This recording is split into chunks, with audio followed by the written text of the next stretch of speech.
qu'on a, ça suffit pour faire quoi qu'on peut. Et donc, c'est bien le sujet, et je vais m'inspirer du Berry. Projet de loi de finances pour 2020. Réforme de la fiscalité locale. D'abord, nous n'avons pas eu le grand soir des dotations, pourtant sur lequel s'était engagé le Premier ministre, qui remplaçait le président de la République dans un congrès des maires à l'automne dernier.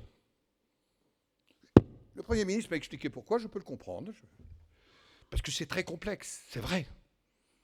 Mais je lui ai dit, il ne faut pas trop s'engager, méfie-toi, parce que devant 10 000 maires, c'est comme si tu parlais à la terre entière.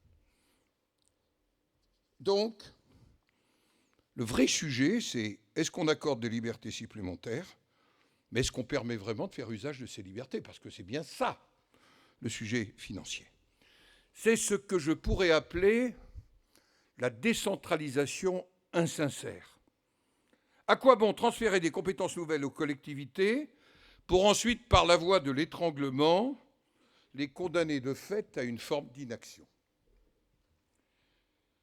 J'ai bien entendu vos craintes relatives à la réforme de la taxe d'habitation, au transfert du foncier bâti vers le bloc communal, à l'attribution au département d'une part de TVA.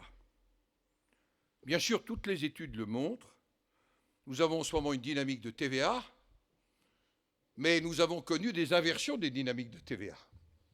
Si vous prenez l'année 2009 ou 2010, dans les années de référence, vous avez des inversions.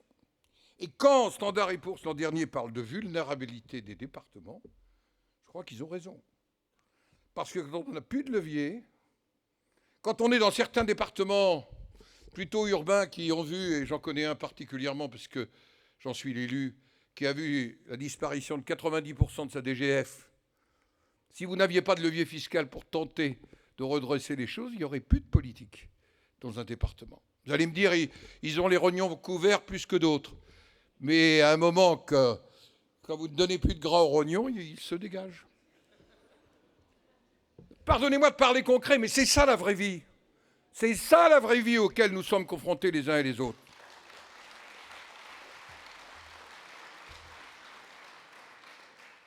Alors, sur les propositions du gouvernement, moi j'en ai pris acte sur l'attribution d'une part supplémentaire de TVA. Prenons-le, Jean-René. Mais il y a aussi l'instauration d'un mécanisme de sauvegarde en cas de crise dans un département. Mais on sait qu'on n'ira pas loin avec 7 millions. Ainsi que la refonte de la péréquation. Moi, j'ai entendu Mathieu Klein vous dire des choses. La péréquation horizontale que vous avez eu le courage de mettre en place, c'est pas je vais prendre une formule de vétérinaire ou de médecin, c'est pas la vicariance de l'insuffisance de la péréquation verticale. Car on ne peut pas faire jouer le même rôle à ces deux péréquations-là. Et il faut donc que nous y travaillions, que nous y réfléchissions. Enfin, sur le pacte de Cahors, moi je n'étais pas hostile au principe d'un pacte. Le problème du pacte de Cahors, c'est que c'est un pacte d'étranglement dans des réalités qui évoluent. Je pense qu'avec l'évolution de la nature des ressources qui sont affectées aux collectivités, je pense qu'il faut revoir de fond en comble le principe du pacte de Cahors. Nous ne sommes plus dans le même univers de recettes et de ressources.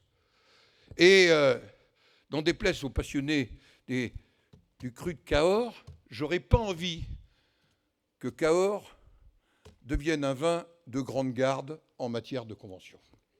Donc j'appelle vraiment à ce qu'on se repose la question sur ce type de pacte. Vous avez évoqué les sapeurs-pompiers. Le sujet a été évoqué en question d'actualité hier au Sénat. On ne peut pas renvoyer qu'à vous-même le soin de financer sans redéfinir le rôle et la place, notamment des sapeurs-pompiers, dans la réorganisation des secours aux personnes, qui là aussi est une forme parfois de vicariance des désertifications médicales, de l'absence des personnels qui ont été donnés. Savoir des sapeurs-pompiers qui font ça très bien, mais relever en permanence des personnes âgées, ce n'est pas dans les tâches qui sont définies. Et ceci pose des problèmes majeurs. Puis moi, voir l'image de sapeurs-pompiers s'affrontant avec des policiers, j'avoue que ça m'est insupportable. J'ai eu l'occasion de le dire hier avec Pierre Bédier dans une université des maires. C'est insupportable alors que ce pays a besoin de se rassembler, de se retrouver, et que d'en voir 20 000 défiler une semaine, 7 000 de l'autre, je ne jette la pierre à personne, mais en plus les voir s'affronter, c'est pour moi, quelque part, une partie de la République, au travers du droit qui s'en va, et nous devons y être attentifs. Alors, cher André Viola, cher Dominique Bussereau, cher François Sauvadet, on va parler du futur texte sur la décentralisation. On aura l'occasion d'en débattre, cher André. Mais je vous le dis, si on a déjà les 3 lettres du contenu, il va falloir qu'on en ajoute d'autres. Je crois que la première lettre, ça ne devrait pas être D, mais C, comme confiance. On ne construit pas une nouvelle génération de décentralisation si nous ne retrouvons pas le chemin de la confiance dans la relation entre l'exécutif, le Parlement et les territoires. Je vous le dis, je pense vraiment que le département doit être reconnu pleinement comme le chef de file des solidarités territoriales, en articulation avec le bloc communal, coordonnant acteurs publics et privés. Vous avez évoqué dans vos travaux le cadre d'agence départementale des solidarités, qui garantirait l'accès des citoyens aux aides sociales. Je suis également convaincu que le département est le bon échelon pour répondre aux côtés des communes et de leurs intercommunalités à l'enjeu majeur que constitue la présence médicale dans nos territoires. J'en dis un mot, puisque demain je serai dans le Tarn-et-Garonne. Ce sera mon 71e département en 22 mois. Et partout me saute au visage, comme est sauté au visage du président de la République lors du grand débat, la question de la présence médicale sur le territoire. Et j'ai vu que les réactifs, c'était d'abord les départements. Et qu'ils le font d'ailleurs au-delà, là aussi, de leurs compétences. Mais que veut dire un territoire quand il n'y a plus la confiance liée à la présence de la réponse en matière de santé? Vous avez ouvert d'autres pistes, la gouvernance des politiques publiques de l'habitat, la compétence partagée en matière de transition énergétique. Ces réflexions n'épuisent pas, enfin, le principe de différenciation. Alors, je vous le dis, et je vais vous faire une proposition comme je l'ai faite à Bordeaux, mais je l'ai affinée depuis. Il faut qu'on écrive ensemble, après le congrès des maires de Saintes, le projet pour la nouvelle génération de la décentralisation. Qu'on ne l'écrive pas contre l'État ou l'exécutif. On a d'ailleurs tous intérêt à se retrouver. Le temps n'est pas aux guerres des tranchées, le temps est à jouer chacun avec nos responsabilités, avec nos sensibilités, mais à ce que ce pays s'en sorte.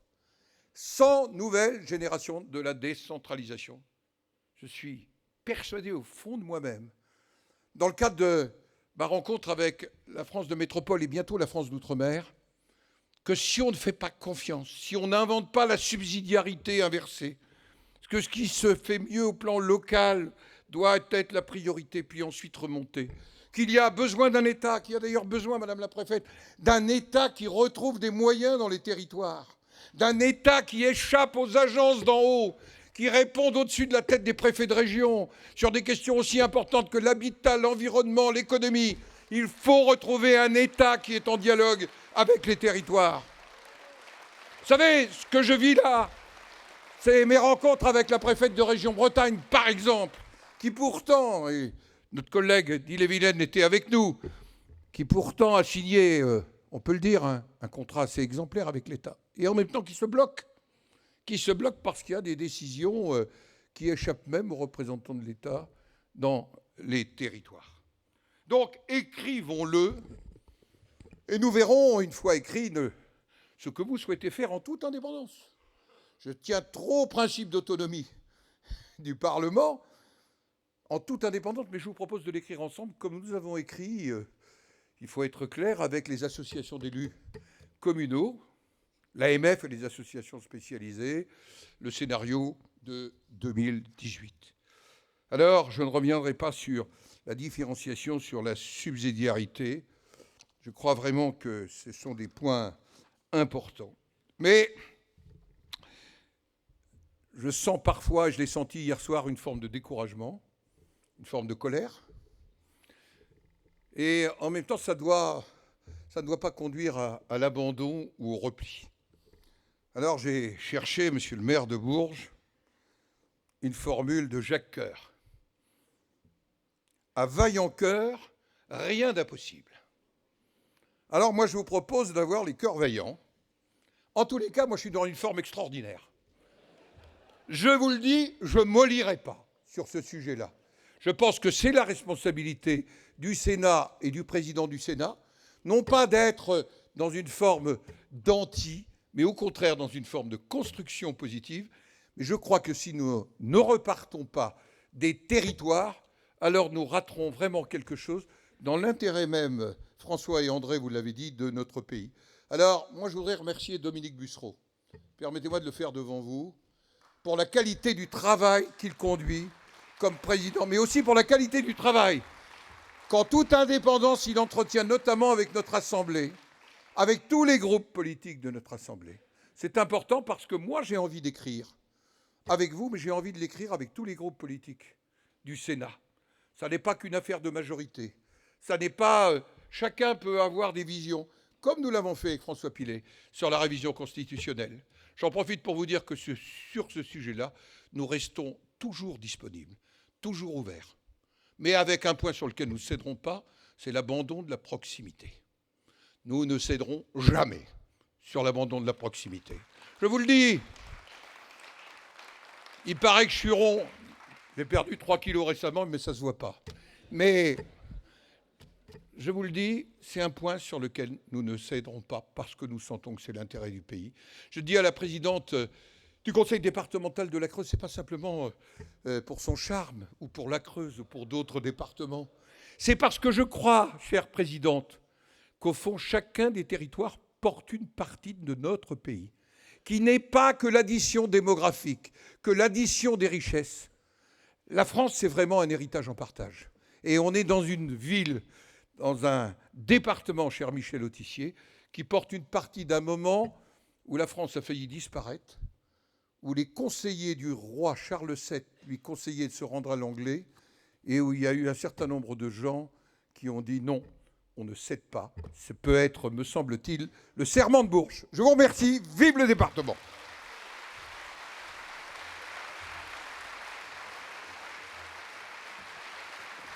Merci. Merci, mon cher Gérard Larcher. Après le serment de Marseille, Renaud, nous aurons le serment de Bourges. Alors, en tant que porte-parole payé, pas assez d'ailleurs par Michel Autissier, je vous invite à vous rendre au Carré d'Oron pour le déjeuner. Et à 14h30, avec Bruno Belin, qui est notre patron de tout ce qui concerne la préparation des JO, président du département de la Vienne, nous recevons Tony Estanguet et Marie-Amélie Le Fur pour parler des départements dans les JO olympiques et paralympiques. Bon appétit, à tout à l'heure.